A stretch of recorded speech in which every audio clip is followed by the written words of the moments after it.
Long as you're happy, you're always gonna grin. You get out what you put in. You get out what you put in. Never gonna lose, never gonna win. Long as you're happy, you're always gonna grin. You get out what you put in. You get out what you put in. You get out what you put in. We've got Hamish in the house. Hello, Hamish. How are you? I'm good. It's good. Very late here in New Zealand, but I am good. Yeah, go on. Just tell the listeners and the people watching what time it is in New Zealand right now, Hamish. At 1:30 a.m. 1:30 a.m. My goodness, thank you so much. I really do appreciate you. Yeah, I've got my curtains all closed behind me. It's crazy. So this is the beauty of doing it middle of the day in the UK. So I can get people from either side of the world coming on at stupid times. So I bless you. I've had a few Americans come on, and they've had to get up super early. You're still sort of like getting ready for bed, and like, oh my goodness. So I'll try and be as quick as possible. I don't know. The other thing is, this is called 15 minutes for accountants and bookkeepers. We will go on for half an hour. Is that okay? That's fine. Excellent. So Hamish, tell us a little bit about who you are and what you do, please.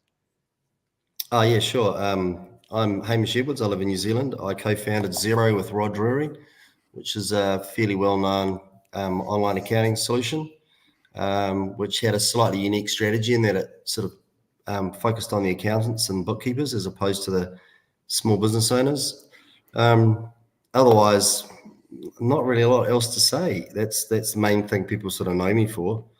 Everything else is just fairly normal, I reckon. Yeah, it's just normal, But hang on a minute, you retired, you did other stuff, and now what you're doing? Because that's why you're here. Oh, okay, yeah. So yeah, I retired from Xero around about 10 years ago, and sort of just cruised around, started playing golf, got back into hunting and fishing and stuff like that, and hung out with my kids and was a good family man and did those sorts of things, and started to slowly sort of get into direct investing into other tech companies and other bits and pieces around the place. And then one company I had going in New Zealand with a couple of other guys sort of started to evolve and morph. And so I got more and more involved in it. It's kind of time was right for me to get back into, I don't know, not full-time work, but definitely working with another group of elite people. And so Fircheck was sort of born and was launched in the UK around about 2.5 months ago, maybe 3 months ago. And thankfully we were able to find Kevin Lord to join us, which has been fantastic. And the business has gone really well in the first 3 months. There's a long way for us to go. The future is very interesting and exciting. Yeah, so Fircheck's AML software for accountants and bookkeepers. So we launched it 3 months ago, and I'm excited about what's going to happen over the next 12 months. Fantastic, and thanks for coming on to tell us about it. The other thing is, I don't know if you heard, but the guys at Accountex when they were at Accountex, they were wearing the same color yellow as me, so it was quite funny because there's quite a few people there, and Alex Falcon was there as well, wasn't she? Wearing your yellow t-shirts. Yeah. So okay, let's first of all tell us a little bit about what Fircheck is all about and this AML thing. So for those of you that don't know, that's anti-money laundering. So that's got to be one of the most exciting things that accountants do, isn't it, Hamish? Yeah, well, you thought accounting software was boring, but this is probably more boring. No. Yeah, it was quite funny actually when we started Xero. Everyone was like, "Why are you doing accounting software that's so boring?" We're like, "I don't know. Seems like a good idea." But I guess for accountants, it's not boring, and I guess for accountants, AML is not boring because they take it reasonably seriously. So, in a nutshell, what we're doing with Fircheck is we are using our, I guess, experience and expertise with a small elite team, principally based out of New Zealand and the UK, to present a software product that, first of all, meets the AML requirements when you're onboarding clients, when you're bringing new clients on board. Does that in a really easy, functional way, but meets your requirements, so you're not going to get into hot water. The next thing it does is when you have to do your annual client due diligence checks, it sort of automatically takes care of those, so you don't have to remember to do them. That's the two big parts of the product. The product does a hell of a lot more than that, but in a nutshell, that's fundamentally what it does. The way in which we've designed it and we're building it and we're evolving it is all around making it easy to use and save you time, right? Which was the two guiding principles of Xero, actually, was make it easy to use and save you time. So that's kind of what we're doing. And then the fourth element to it, if you like, or the fourth thing that I just wanted to say about Fircheck really was that the final piece that we've heard from accountants in the UK is that they actually don't feel like they know enough about AML, and they want to know more about it and make sure that professionally and personally they've got their head around what their requirements are. And the thing is, this thing's evolving and moving, and our job, we see our job is basically to provide leadership in that area in terms of what's happening, what's the future, and letting our customers know what's going on so that they can be fully appraised of that, and we will evolve the software to meet those requirements as it goes forward. So in a nutshell, that's kind of what it does. We've got a really, really good group of people involved in the organization. Some of the old Xero hands are back in there. And yeah, you're going to see more and more of us around in the UK as we grow the product. We're taking it reasonably slow to start with, which is always a good idea when you launch a brand new product into a market. So we're just sort of trying to pick up that first 100 customers and sort of get their feedback. And we will evolve the product and then step on the gas after we've done that. So around about Accountex, May next year, that's when we'll probably, tear open the V12 and put the foot on the gas, so to speak, or maybe the electric engines. I don't know, whichever way people want to talk about it, but that's one of the two. Sorry, it is 1:30 here. So that's kind of where we're at. No, that's absolutely awesome. So you'll be at Accountex yourself? Yep. Yeah, I'm coming over. Fantastic. Oh, definitely catch up and have a natter. So I'm looking forward to it. It's gonna be good fun. You're an accountant by trade. You're there busy being an accountant, doing some. Let's just say hello to Pavel. So Pavel's popped in and saying hello. Pavel's doing some stuff with accounts and helping people because he's a developer. So maybe he'll have a chat with you when you come over. So you're busy doing accountancy stuff. You're helping small business owners with accounts and stuff like that. Doing it all on paper and what software were you using before you met? We were using MYB accounting, which is very similar. Oh, right, okay. 1000 or something. Yep. Or 500. I can't remember which one it was. Yep. But one of the Sage ones. All on your desktop. All servers. Sherman away. Yeah. Okay. Yeah. Lots of printers. Lots of files. What was that conversation that you had with Rod that then turned into Xero? Oh, so it was a very simple conversation. It was the time spent moving data around was ridiculous, and why can't we just put it on the internet? And I said to him, well, it makes a lot of sense, and if you did that, you'd save a lot of time with accountants, and they'd be able to spend more of their time helping you make your businesses better and save you tax, and less of their time just getting the data into the right place. So that's kind of how it all came about. So it was basically just an accountant and a business owner trying to solve a problem of sharing the accounting system live, real time, and making it easy. So the rest of it, everything after that was really just design, thinking about how we wanted to redesign what a accounting system should look like for a small business owner and for an accountant, because they're both sharing the same accounting system at the same time. In the same way that sort of, I don't know, the Cybertruck's kind of redefined what a pickup truck should be. Similar sort of thing. And I think at the time when we did it, which was 2006, that was all pretty wild and crazy back then, what we were sort of talking about, like live data feeds from banks, letting the small business owner do their own bank reconciliation, even though they don't know they're doing a bank reconciliation. It was that sort of stuff. It was that was a little bit revolutionary back then. No, absolutely. So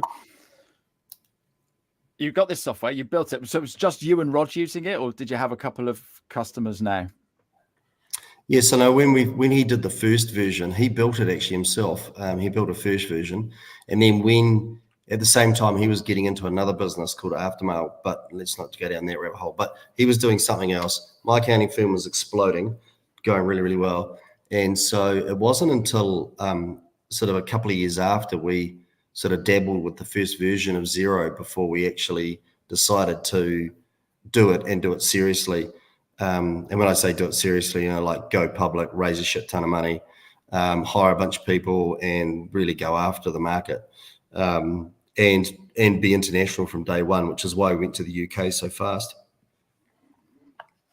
Yeah, that's crazy. So you're having these conversations. Did you ever think that Xero would be as big as it is today when you first started in 2006? No, I had no idea. I mean, Rod once jokingly said to me, I bet this company's worth $1 billion one day. And I just went, whatever, mate. Let's just get to 1,000 customers or something.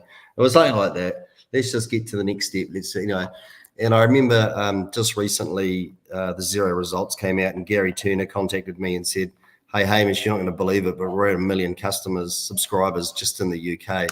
And I was just like, man, I can't believe that. So, I mean, hats off to every person that's been involved in Xero along the way. I bet there were a group of us that started it all out, and Rod and I with the main sort of idea, but there's been heaps of other people that have picked up the ball and run with it, and it's been a pretty phenomenal success. I mean, it's New Zealand's most successful company. It's listed on the Australian Stock Exchange. We've got millions of subscribers. It's pretty phenomenal to think about it. When we listed on the New Zealand Stock Exchange, we had 100 subscribers, and 90 of those were from my accounting firm. So, it's come a long way. That is amazing. It's just one of those stories. And the thing is, I did a little stint at QuickBooks. I don't know if you've heard of them. They do similar sort of software, and you're going around to talk to accountants about putting stuff in the cloud. And I was there 6 years ago. 6 years ago, we knew all about the cloud. We knew all about online accounting, and I was still talking to accountants that wouldn't hear of it. They didn't want to do it. So how on earth did you convince people back in the dark ages, Hamish? I don't know. I think there was I think fundamentally there was a group of, I don't know what you want to call them, next generation accountants, the sort of the early adopters and the early majority that kind of knew that the internet was coming and it might be able to transform the way in which they work with their clients. And it was really surprising where these people came from all over the world, in different places that you just didn't expect necessarily. What was probably most expected was that the big firms would take the longest to come across. So the likes of Deloitte and Ernst Young and KPMG and that, they took ages to come over. But some smaller firms, they just jumped on it straight away, trusted it, used it, tested it out for themselves, and then just absolutely ripped into it. And then, that's kind of how it evolved. So yeah, it was just, I think, really the accounting services industry, the people in the accounting services industry understood it. They clicked with it pretty quickly, which I think is a testament to the industry. And I think now when we look at accounting firms today and how tech savvy they are, they're way further ahead than a lot of other professional services. I speak to people in the legal profession, and they're sort of like, "Oh my goodness, no, we've got nothing like that." So you've got no plans to go and do other things in other industries. You're staying in the accounting space. I think that's probably a safe place for me. Yeah, but you've got to understand. I mean, I tell my kids this, that I'm semi-famous amongst middle-aged accountants in the UK, Australia, and New Zealand, and so I think that's a good place for me to party. So let's just stay there. Semi-famous. What do they think of your famous dad? Do you turn around to them and explain to them you're the Elon Musk or the? They have no idea. They just think I'm a dick. It's all right. That's they brilliant. just think yeah. Oh, Dad, leave it alone. That is so funny. So with just Nicola has asked what is the name. She missed the business name. Okay, I've put it up there for you, Nicola. It's Fircheck. And so you are doing all the stuff that AML do. And I've got a question here on AML, anti-money laundering. I can't think what they're called. The bodies, the accounting bodies do spot checks on accountants, don't they, to make sure they're doing all this AML. I'm guessing that if they come into a practice that's using Fircheck, they go, "Oh, sorted," and then just walk off because they know that it's all going to be done. Is that right? I'm not sure we've been through one yet. Okay.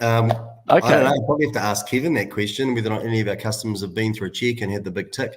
But I would imagine that if you're using Fircheck, I'd be pretty confident you won't have a problem. Yeah, no, awesome. So it means, I mean, we are talking to the professional bodies. That's part of our job, is to talk to them and understand where they're at. But I can't put my hand on my heart and honestly tell you that no one's been through a check yet. I want to know. It's something to ask Kevin at some point, I guess. Yeah. So we can find that out. In your business, have you got somebody that deals just with red tape? Because that must be a really difficult department. Yeah, we have internal and external people that basically make sure we deal with the legals. Yeah. Yeah, because that's not my world, but that's we definitely make sure that's high on the. And when we have our board meetings, that's big on the list. Where are we at with that? Yeah. And do you need to integrate with Xero when you're doing all of this, or is it totally standalone bit of product? It's an interesting question. I was having some discussions with some accountants recently about whether or not it's important for SaaS applications to integrate with each other, and that's a whole different debate about whether or not they should or they shouldn't. You get me on another show, we can have an argument about that if you want. I've got my own views, but look, we'll integrate where it makes sense. There's probably a reasonably good case for having your AML software not necessarily integrating, but bringing across certain lines of information into your practice management solution. But that's just a matter of working through how that should work sensibly. And at the end of the day, we could spend a lot of our time and our energy integrating our software, or we could get on with making the product way better. So we've got to be careful where we put our energies, but a bit of both is important, I think. Yeah. And so now you're running Fircheck. You're bringing in everything that you've learned from Xero. So what things doing it totally different. Yeah, absolutely. Because you've been there, done that, got the t-shirt. So what are some of the big mistakes that you can share that when you were running Xero, that I shouldn't have done that in hindsight? I think probably, we got a lot of stuff wrong at Xero, but we got a lot of stuff right as well. And I think the key is when you've got a early stage business, that's the time to make as many mistakes as you can.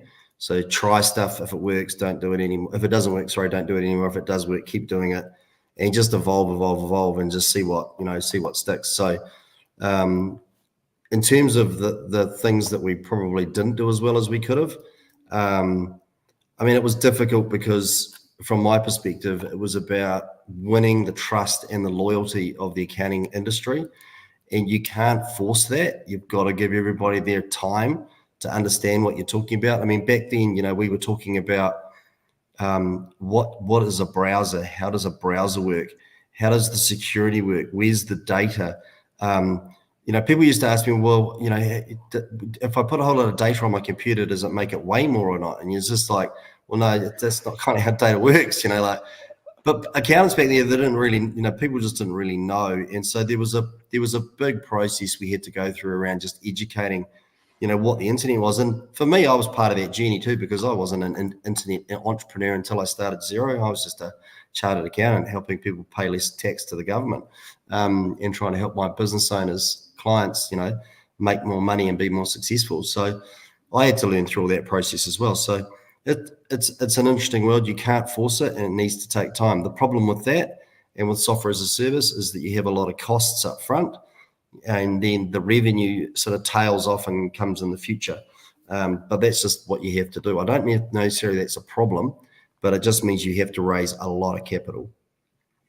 Yeah. So you've got to be good at pitching. You've got to be passionate and get your story across. Yeah, you've got to have a massive bank account, because you're going to burn through the money, especially when you've got a crazy lunatic like Rod running around the place, just hiring people everywhere to go faster.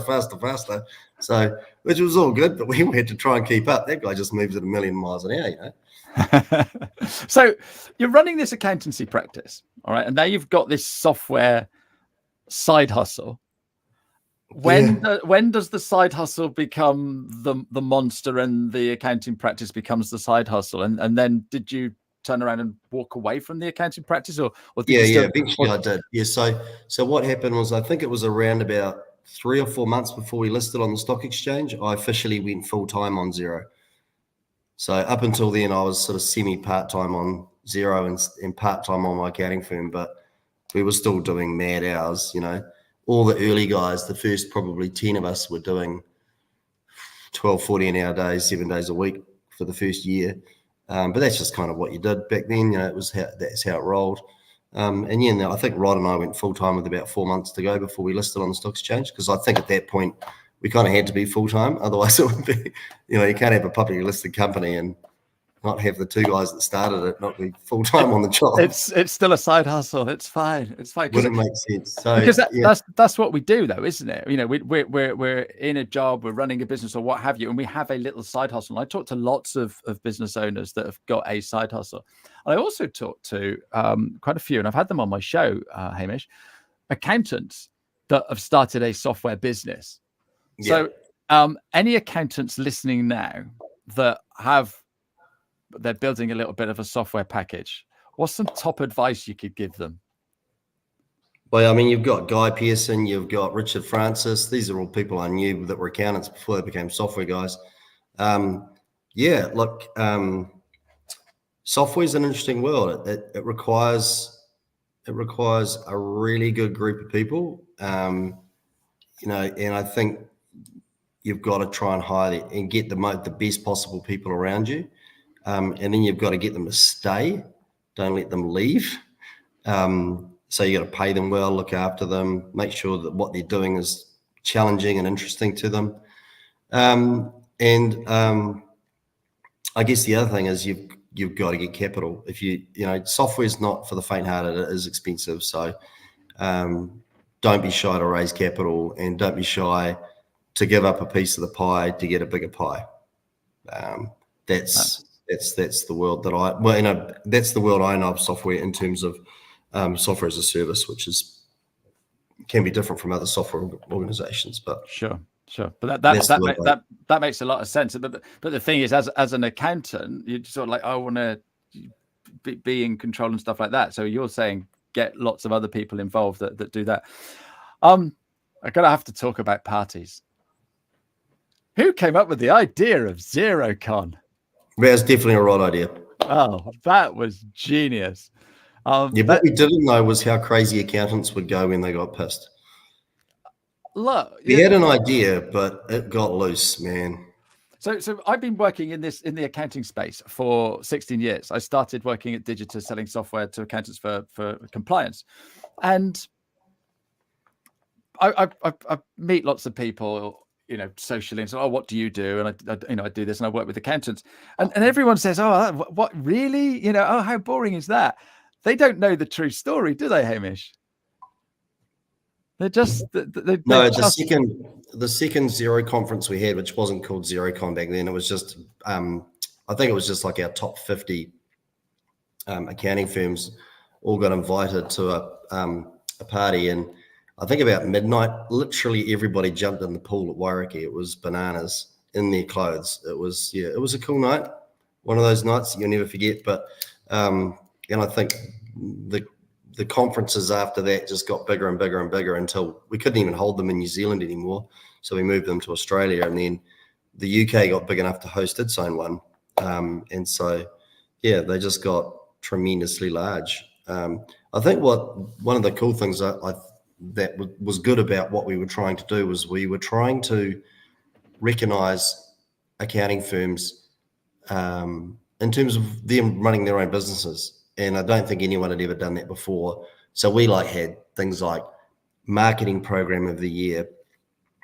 We had best website of the year. We had all sorts of different awards that weren't just related to how many Xero subscriptions you had or how many tax returns you filed or any of that shit. It was just like, if you had a cool business and you were doing some good stuff, we wanted to recognize that. And so we were celebrating the success of the accounting firms. And I think that it gave them some freedom to say, we can do this kind of stuff if we want to change our reception area and make it real funky and cool, I can do that. I don't have to make it look boring and awful. And if we want to do a really cool marketing campaign to try and raise awareness about some of the stuff that we're doing with our clients, well, we can do that. So I remember when I had my accounting firm, actually, I used to run a crazy success party every year where we had an awards night, and it just kind of like evolved from that kind of concept that we want to celebrate the success of our customers, and if we do that, we all do better. So but now XeroCon's it's massive. It's a rock. It was cooler when it was 50 of us, I think. Yeah. But 100 of us. And this is the thing, But right? Thousands is weird. Before XeroCon, did software for accountants have a party? No. Accountants didn't. It wasn't a thing, was it? It wasn't. No, there was no award nights for public practice accountants or bookkeepers. There was no such thing. Didn't exist. Crazy. So we've talked about the story. We've talked about the mistakes and stuff like that. What was the craziest thing that's happened? When in the Xero journey, when did you sort of think, oh my goodness, I cannot believe that is amazing? What was that moment? Craziest thing? Yeah, I don't know. It was probably going to XeroCon in Melbourne. I couldn't believe that. That was huge. And I mean, I didn't have a lot to do with it. So I just got told to turn up and talk. And I walked in there and went, holy Christ, there's like 2,000 people here. That was bananas. That was probably one of the craziest things. But Australia did really, really well in terms of the adoption of Xero. But that's because we were late to Australia. So we did New Zealand first, then we went to the UK, and then we went to Australia. And the main for all that was because of the complexity around their VAT returns over there. They're a bit more complex than New Zealand and the UK. Ours are pretty simple. And so that's why we're a bit late to the party there. But Aussie accountants were all over it. They loved it. And I mean, they're Australians, right? So they like to party. It was one heck of a party. Absolutely superb. Great story, Hamish. Thank you so much for staying up so late. It was nearly 2 o'clock now for you, isn't it? If anyone wants to get hold of Fircheck, it's not you. Who do they need to speak to? Oh, they can speak to Kevin Lord, but just go to firmcheck.co.uk. If you want to reach out to me, just find me on LinkedIn. I'm reasonably good on LinkedIn. I'm not an expert at it, but I jump on there probably a couple of times a week, make sure I check in. If you want to get hold of me, that's cool. But Kevin Lord's the guy you want to talk to at Firmcheck. But if you can't find him, find me. I'll point you in the right direction. Absolutely superb. I've got one more question before we go, but before we go into that final question, I just want to go in and say who I've got on next week, and I have got Shane Lucas from AVN. Do you know Shane? I don't know. So he runs AVN, so that's the network for accountants. So I'm going to be having a chat with him. And I think I do. Yeah, he's another well-known celebrity. So yeah, like yourself. I think I do. There's a lot of people who I sort of lost touch with when I went back to New Zealand, but they're all sort of starting to come out of the woodwork again now. And I'm really looking forward to, like I said, going to Accountex in London next year and bumping into heaps of people. That'll be a party as well, won't it? Absolutely superb. So my final question for you then, and I ask all my guests this question, is when you were at school, at primary school, running around with your shorts and not a care in the world, what did you want to be when you grew up? Soldier. You wanted to be in the army? Yeah. Wow. And I served 5 years for the Queen, very proudly. Well, good for you, man. So I was a soldier for a while. Yeah. It was good fun. I was at the local college yesterday doing some mock interviews for year 11s, and some of them knew what they wanted to do, some of them didn't, and so my post today on LinkedIn is all about that, and a lot of people really don't know what they want to do. So when you were at primary school, did you ever think that you would be this celebrity accountant running this? I don't think I'm a celebrity at all. Like I say, I'm semi-famous and middle-aged accountants, middle-aged and older accountants. The young accountants wouldn't have a clue who I am. Oh, bless you. But no, look, I'm just stoked it's done so well, and I'm really pleased the accounting industry has managed to evolve and in some ways probably do better than it was doing before, which I think is probably the greatest achievement of Xero. That's really cool. And then all of the people that have worked for the company all the way through, there's been thousands of people.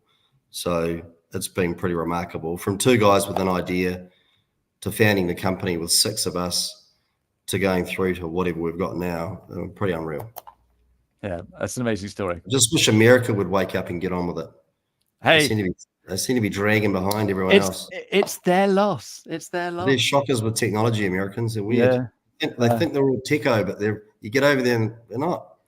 It's weird. No, absolutely amazing. Hamish, thank you so much for staying up so late. Really, really lovely to have a chat. Thank you on the show, mate.